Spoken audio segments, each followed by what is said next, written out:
Ya vimos en la lección 1 del Evangelio bíblico de Juan que Cristo es nuestro Creador, que ha venido a repararnos.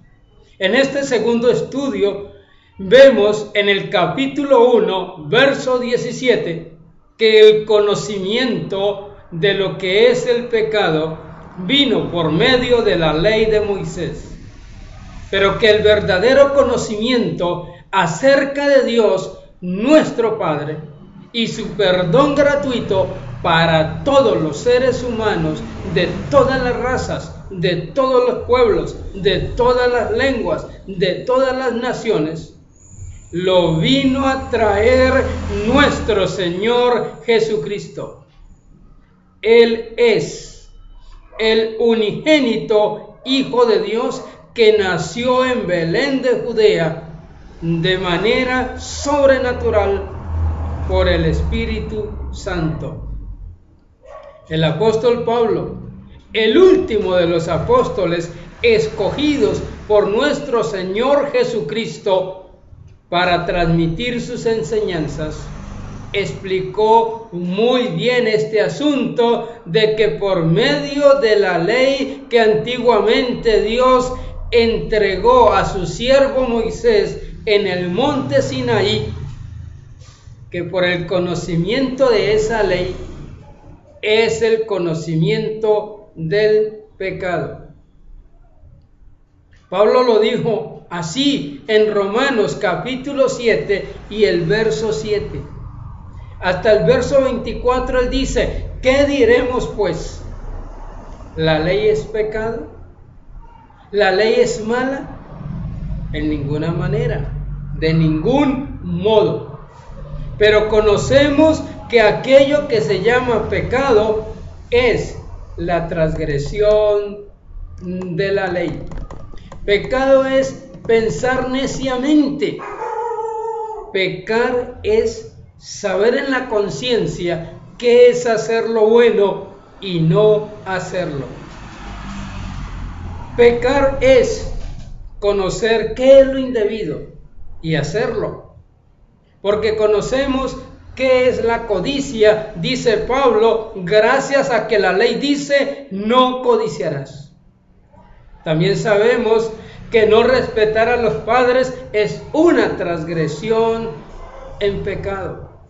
Porque la ley dice: honra a tu padre y a tu madre para que te vaya bien y seas de larga vida sobre la tierra que el Señor tu Dios te da. Así que el que no respeta a su padre o a su madre está pecando. Lo mismo lo conocemos con otros mandamientos. Por ejemplo, dice: no levantarás falso testimonio ni mentira.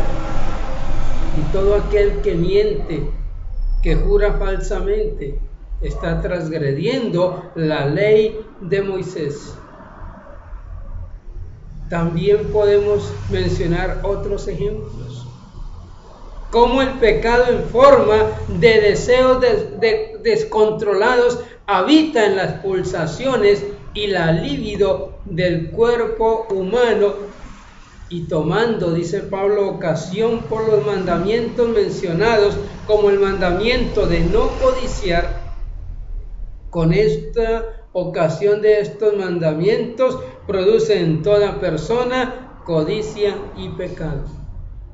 Así que Pablo explica: se halla que los mandamientos de la ley de Moisés no resultan llevándonos a la vida como muchos equivocadamente piensan. Por el contrario, la ley de Moisés, con su incumplimiento, atestigua contra la culpabilidad de toda la humanidad. Por eso también Pablo dice: quienes se quieren justificar por la ley permanecen en el pecado y en la muerte. Por consiguiente, la humanidad entera no ha cumplido las leyes dadas a Moisés. Y todo el que no cumple las leyes dadas a Moisés es merecedor de la muerte. Y no que las leyes de Dios sean malas, porque la ley de Dios a la verdad es santa y sus mandamientos son justos, son buenos. Pero recordemos que la ley de Dios es espiritual. Pero los seres humanos, mientras no nazcan de nuevo y por el Espíritu del Señor Jesucristo, somos esclavos de los deseos corporales que dominan la naturaleza humana y que nos lleva a pecar. Pero también es necesario aclarar que hay dos tipos de personas: las que se complacen pecando, las cuales son las que no quieren venir a Jesús para que sus malas obras no sean reprendidas por el Señor. Pero también hay otras personas que aborrecen el pecado y aborrecen el mal y aún quieren obedecer las leyes dadas por Dios cuando se las entregó a Moisés. Pero el pecado que vive en la naturaleza corporal de los seres humanos les hace imposible poder cumplir las leyes de Moisés.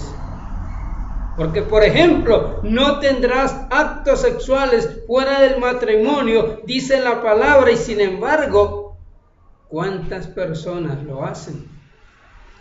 Y si lo que no quieren hacer, esto es lo que hacen, dice Pablo, están aprobando que la ley de Dios es buena, pero están encontrando en ellos que habitan otros tipos de deseos opuestos a la voluntad de Dios. Porque en el ser humano habita el deseo de querer hacer lo bueno que Dios manda, pero en su cuerpo habitan los deseos pecaminosos que tratan de dominarlos y de hecho dominan a los hombres. Así que Dios, viendo esta doble condición humana, por un lado del alma que quiere agradar a Dios y por el otro del cuerpo que domina a los seres humanos.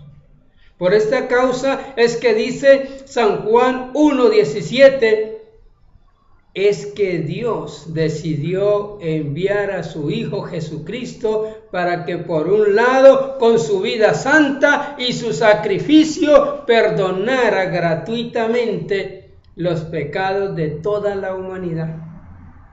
Pero también para que el Señor Jesús nos trajera el verdadero conocimiento del amor de Dios, de su justicia, ya que en la justicia de Dios, Él decidió que si por el pecado del primer hombre, Adán, todos los seres humanos adquirimos la naturaleza corporal controlada por los malos deseos y junto con esto nos llegue la muerte.